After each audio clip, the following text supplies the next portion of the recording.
Olá, caros alunos do nono ano, essa é a nossa aula sobre propagação da luz. Bom, primeiramente neste vídeo é importante nós retomarmos a atividade dos cartões opacos, a primeira atividade.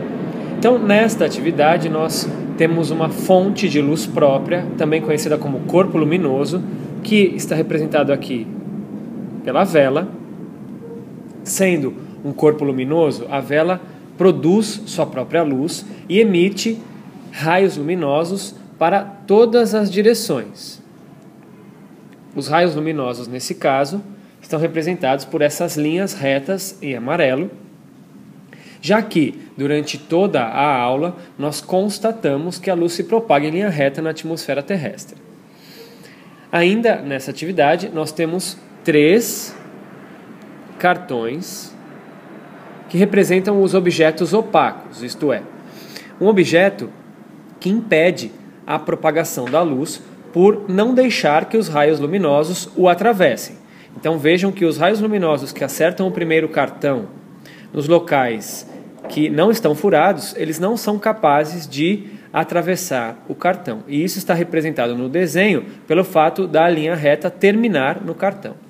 Já alguns raios que têm a direção exata do furo no primeiro cartão são capazes de atravessá-lo. Porém, se estes raios encontrarem a parte opaca do segundo cartão, eles serão barrados. Então, a primeira atividade, teve o desafio resolvido quando os cartões tiveram os seus furos alinhados. Isso mostra que a propagação da luz ocorre em linha reta na atmosfera terrestre, porque se a luz fosse capaz de fazer curvas, seria capaz de enxergar a vela usando o tubo luminoso quando os cartões estavam desalinhados. Por outro lado, nós percebemos que isso não era possível. A única forma de enxergar a vela usando o tubo de papel era no momento em que os 3 furos, então os 3 cartões, tinham os seus furos alinhados, porque isso permitia que alguns raios que possuíam a direção exata para atravessar os 3 furos em linha reta e atravessar o tubo de luz chegasse no olho do observador. Então, nesta imagem, você percebe que os 3 furos estão alinhados. E isso nos mostra que há alguns raios, neste desenho apenas um, tem a direção exata para que em linha reta ele atravesse os 3 furos, que seria este daqui. Como o raio está indo da vela em direção ao observador, que se encontra nesta região, é muito interessante que você mostre uma orientação, indicando uma seta no raio luminoso, mostrando de onde para onde ele está indo. Então, estes outros raios que também saem da vela poderiam receber estas setas de orientação.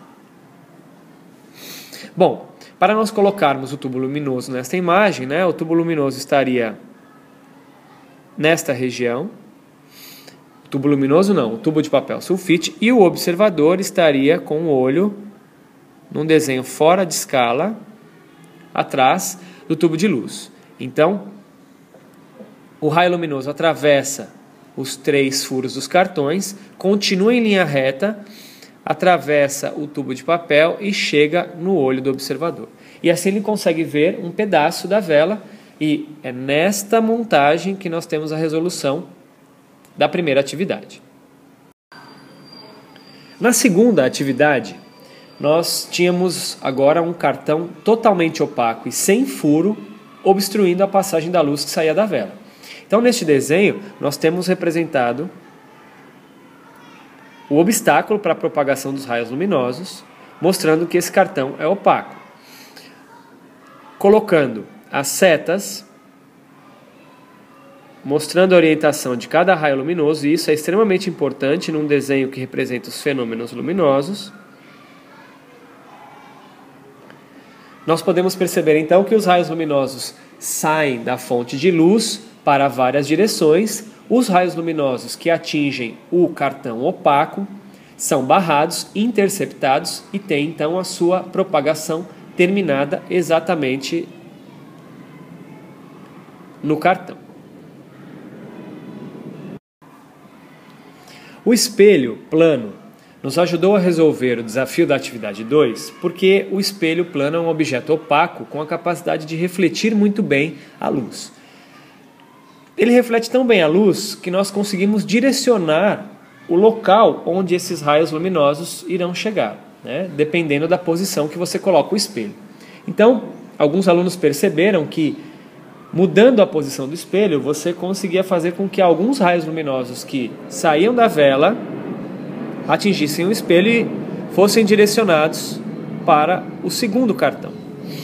Direcionados de tal forma que você também poderia conseguir fazer com que estes raios refletidos atingissem exatamente o furo existente no segundo cartão. Se você alinhasse o furo do segundo cartão com o furo do terceiro cartão, este raio que foi refletido continuaria sua propagação em linha reta e atravessaria os dois furos, passando, pelo tubo de papel sulfite e encontrando novamente o olho do observador.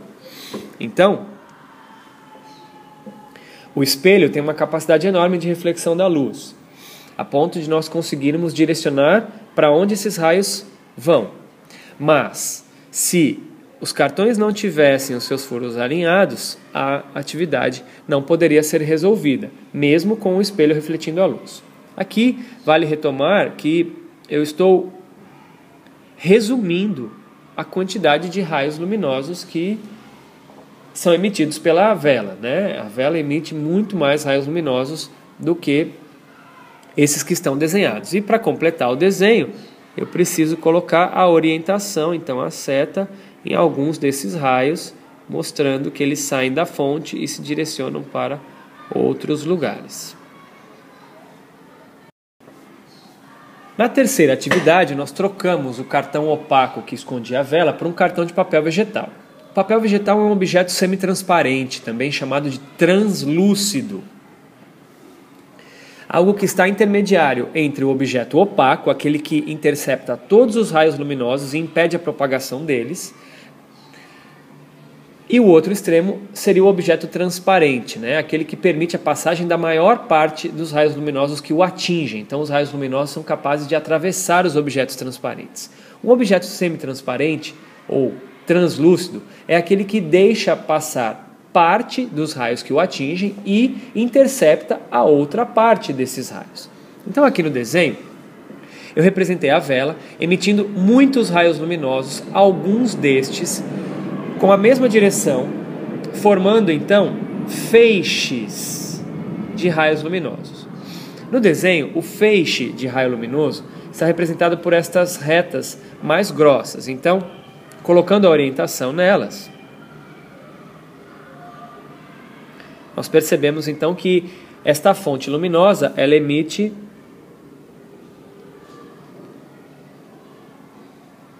feixes de raios luminosos. Esses feixes de raios luminosos são formados por vários raios luminosos que apresentam a mesma direção. Quando esses feixes atingem o papel vegetal, parte dos raios que formam estes feixes são capazes de atravessar o papel vegetal e outros raios são interceptados, Porque lembra, o papel vegetal é um material semitransparente, então ele atua tanto como um corpo opaco quanto como um corpo transparente. No desenho aparece aqui então os raios luminosos que foram capazes de atravessar o objeto semitransparente. Então agora eles já estão representados aqui por linhas retas mais finas. Alguns destes raios não têm a direção para atravessar o furo no papel e atingem a parte opaca do segundo cartão. E aí tem a sua propagação interceptada. Aquele raio que pôde atravessar o objeto semitransparente e ainda assim apresentar a direção exata para atravessar o segundo cartão e o terceiro cartão, pode então atravessar o tubo de papel e chegar ao olho do observador em linha reta. Bom, agora para relembrarmos a atividade da câmera de lata. Primeiramente, vamos considerar então que você apontou a sua câmera de lata para uma árvore que estava na paisagem em frente à escola, ou mesmo no pátio da escola. Nós não podemos esquecer que essa árvore é um objeto opaco e que ela está sendo iluminada por uma fonte luminosa, uma fonte que produz sua própria luz, mas que é uma fonte gigantesca, né, que é o Sol, e muito distante desse corpo, que é a árvore.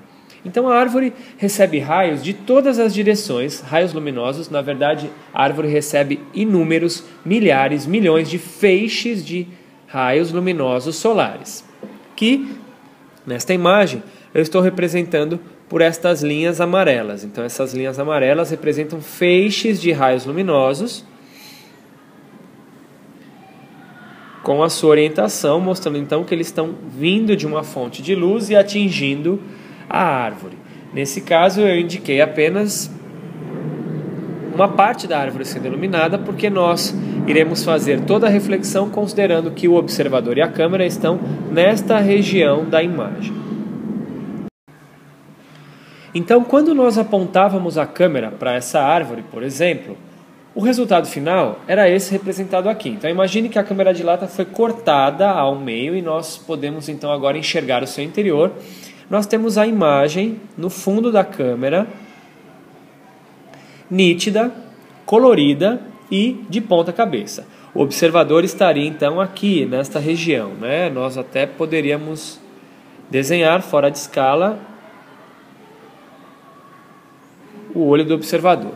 E lembrando então que tudo isso daqui estava coberto pelo agasalho para facilitar a sua visualização da imagem formada no papel vegetal. Então, se nós formos retomar as partes componentes da câmera, nós temos aqui o orifício de entrada de luz. Aqui nós temos a parte opaca da câmera.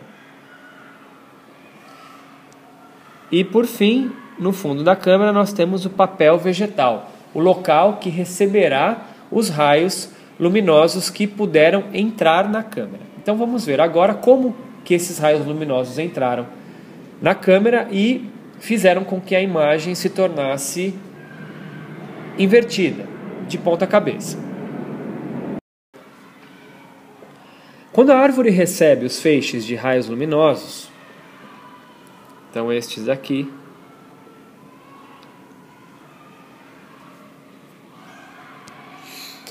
ela reflete alguns dos raios que formam esses feixes de raios luminosos, que neste caso agora estão sendo representados por esses raios mais finos, verdes e marrons.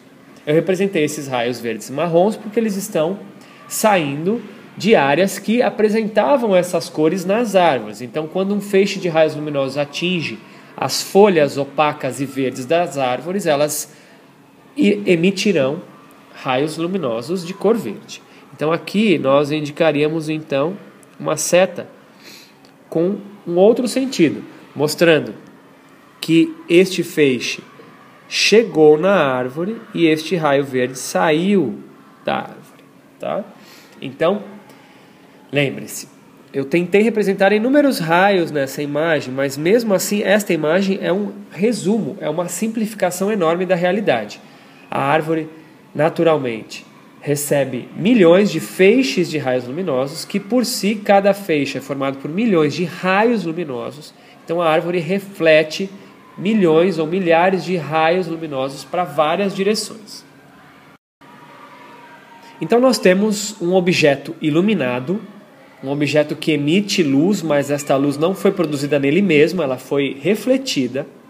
No caso, este objeto iluminado é a árvore. Então nós temos um objeto iluminado que emite luz para várias direções. Nós então posicionamos a câmera de forma que alguns destes raios refletidos pela árvore, e agora chamados de raios emitidos pela árvore, tivessem a direção para encontrar a câmera. Alguns desses raios, veja só, estes daqui, por exemplo, atingem a câmera, mas não são capazes de penetrar na câmera, porque eles atingem a parte opaca da câmera. Por outro lado, nós temos no desenho dois raios em especial que têm a direção exata para entrar na câmera. Estes raios que conseguem atingir o orifício de entrada de luz da câmera, penetrarão no seu interior. Então, essa ideia de objetos que emitem luz para várias direções, muitas vezes raios luminosos que foram emitidos por uma outra fonte de luz, é extremamente importante para que você entenda os próximos fenômenos luminosos que estudaremos. Então não são os raios luminosos que saem dos nossos olhos, né? Os nossos olhos, para que o ser humano possa enxergar os objetos, os olhos precisam receber raios luminosos que saíram dos objetos. Então alguns raios luminosos saíram da árvore e apresentavam uma direção exata para que eles atravessassem em linha reta o furo que você fez com a ponta da agulha quando construiu a câmera. Então agora vamos ver como que estes raios com a direção exata do furo da câmera continuam a sua propagação no interior dela. Veja que se esses raios luminosos possuírem a direção exata para penetrar na câmera através do seu furo e ainda atingir o fundo da câmera, o papel vegetal, eles chegarão então dessa forma no fundo da câmera. Obviamente, existem outros raios que possuem a direção para penetrar no furo, mas eles atingem a parte da lata que você pintou com a tinta preta. Você pintou o interior da lata com tinta preta justamente para evitar que a própria lata, na parte de dentro, refletisse mais os raios luminosos que não tiveram a direção exata para atingir o papel vegetal. E isso iluminaria o fundo da lata. Então esses raios que não possuem a direção para chegar no papel vegetal do fundo, eles atingem a parte em que você pintou de preto e são interceptados e param a sua propagação ali mesmo. Os raios que possuem a direção para chegar no papel vegetal são os que interessam para a gente. Veja só, agora nós temos a imagem aparecendo no papel vegetal. A imagem pode aparecer no papel vegetal no fundo da câmera porque os raios que saíram da árvore chegaram até o fundo da câmera. Obviamente, como você apontou uma câmera em que ela tinha uma entrada de luz feita por uma ponta de agulha, poucos raios luminosos que saem da árvore possuem a direção exata, se propagando em linha reta, para atingir o furo. A inversão da imagem no interior da câmera é uma outra prova da propagação em linha reta dos raios luminosos, né? Por quê?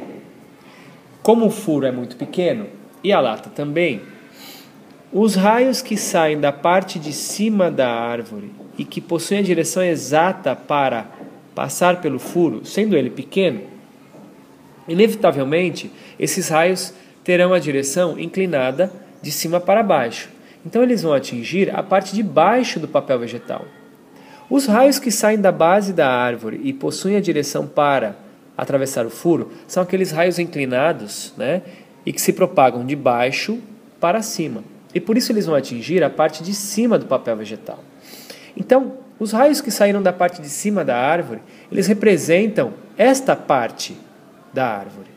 Logo, como eles estão projetados na base do papel vegetal, aquela parte da árvore ficará representada aqui.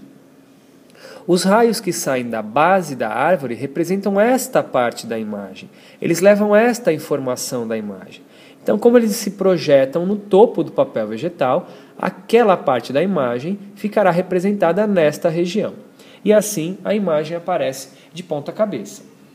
Lembrando, nós precisamos indicar a direção de alguns dos raios luminosos, né? Aqui nós indicamos com essas setas. E, novamente, é importante você ter a noção de que esse desenho é uma simplificação da realidade. Com certeza, não são apenas dois raios que penetram na câmera, mas com dois raios, um vindo da parte de cima da árvore, que seria o verde neste caso, e um vindo da parte de baixo da árvore, que seria o raio marrom, você consegue representar com um desenho a formação da imagem de ponta cabeça no interior da câmera. Lembrando também que o observador, no caso você, está com o olho posicionado nesta região. Neste desenho, o olho foi representado fora de escala. Então vamos recapitular. Nós apontamos a câmera para uma árvore iluminada. Neste desenho, nós representamos a árvore iluminada por 2 feixes de raios luminosos solares. Cada feixe é formado por milhões de raios luminosos. Os raios luminosos ou os feixes luminosos no desenho são representados por segmentos de retas com uma orientação, uma seta. Então aqui eu estou mostrando os feixes de raios luminosos vindo de uma fonte de luz e atingindo a árvore em 2 posições, principalmente para que eu possa representar no desenho de uma maneira simples, com poucos raios, para que o meu desenho fique limpo. Agora eu representei no desenho apenas os raios luminosos refletidos pela árvore que já possuem a direção exata para atingir o furo da câmera e atingir o papel vegetal no fundo da lata. Então, este raio verde aqui, ele tem a direção para interceptar o furo e, por isso, entrar na lata e, ainda assim, atingir o papel vegetal. Da mesma forma, este raio marrom. Como o raio que saiu da parte de cima da árvore atinge a parte de baixo do papel vegetal. E o raio que saiu da parte de baixo da árvore atinge a parte de cima do papel vegetal, nós temos uma inversão da imagem. E talvez agora você deva estar se perguntando, então apenas 2 raios saem da árvore, entram na câmera e isso é capaz de formar uma imagem? Não, não é. Nós estamos representando 2 raios para simplificar a realidade e poder ter um desenho explicativo sem muitos raios, né? Muitos raios saem da árvore com a direção exata para passar pelo furo da câmera e atingir o papel vegetal. Isso deixaria o nosso desenho mais poluído, mas é o que acontece na realidade, né? Muitos raios são necessários para que a gente tenha a imagem completa da árvore. O desenho ficaria mais ou menos parecido com este. Então nós temos aqui vários raios, né, que saem cada um de um ponto da árvore e possuem a direção exata para passar pelo furo que você fez com a ponta da agulha e atingir o papel vegetal do fundo da câmera. Então, quando nós temos um raio que sai de um ponto da árvore e atinge um ponto específico do papel vegetal, nós temos com o conjunto, né, dos raios que saem de todos os pontos da árvore, a formação da imagem completa e nítida da árvore. A imagem é nítida, de ponta cabeça e colorida.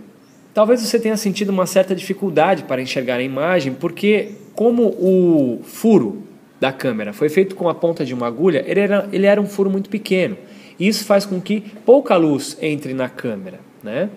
Mesmo nós tendo representado nesse desenho aqui uma quantidade considerável de raios. Isso já poluiu um pouco o nosso desenho. Ainda assim, são poucos raios para que você possa enxergar bem, né? Lembrando que você está aqui no desenho. Então, você poderia pensar, bom, se é o furo da câmera que determina a quantidade de luz que entra nela, se eu aumentar o furo da câmera, eu vou permitir que mais luz entre nela e isso vai fazer com que a imagem fique mais clara. É um raciocínio lógico, mas vamos ver o que aconteceria então se o furo feito na lata fosse maior do que a ponta de uma agulha. Com uma câmera possuindo um furo maior do que a ponta de uma agulha, eu permito a entrada de mais raios luminosos. Mas com isso eu tenho uma imagem que perde nitidez, né? Ela continua colorida, ela continua de ponta cabeça, porque a câmera e mesmo o furo que foi aumentado, ele continua sendo muito menor em relação ao objeto que eu quero enxergar. E a minha imagem perde nitidez.